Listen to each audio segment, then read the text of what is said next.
Hey guys! Bemærk nu her, hvor vi har den brede kantlinje, hvor meget plads der altså er til højre for kantlinjen. Til forskel fra den forrige video, hvor vi netop talte om det her med kantlinjerne, der havde vi en smal kantlinje. Og den var i øverste forstand smal, og derfor var der ikke plads til, at cyklisterne kunne være til højre for den. De vil derfor være at finde ude på selve kørebanen.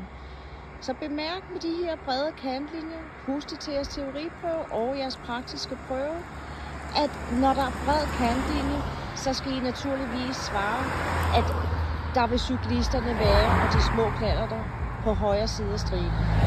Store knallerter, altså knallert 45 med videre, de skal altså være ude på selve kørebanen. De må rent faktisk ikke bevæge sig herinde. Det var lidt om det.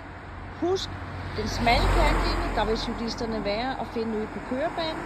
Når vi har den brede som her, så vil de altså være til højre for den brede kantlinje, for det der er gjort plads til.